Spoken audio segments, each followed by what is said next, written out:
आवाज कटा लिया चल इब्राहिम आगे रहा जीतना है आगे रे 7-7 राशिद साहब पीर राशिद साहब 1 मिनट जरा रोशन साहब सर आप इंजॉय कर रहे हैं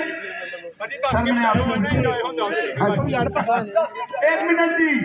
ये सर को यार तुम सैडे हो सर को भी देखन दो ओए अंजना ना हो बड़ी बड़ी रेस किहड़ा नहीं हो रहा भाई बस बस साथ नहीं उठाते कोई नहीं पहुंच जाना ए वीडियो वाले इधर सामने चले जाओ वीडियो वाले सामने पीछे 150 मीटर ओए आसमान लिया ओ कामरान साहब दे पुत्रा आ गड्डी ला या बाहर यार गड्डी बाहर ला यार साहब 1 मिनट जैसे शाबाश शाबाश ले जाओ सही है मैं जी बहन रेडी हो हेलो 1 मिनट जी आपने विसल बजानी है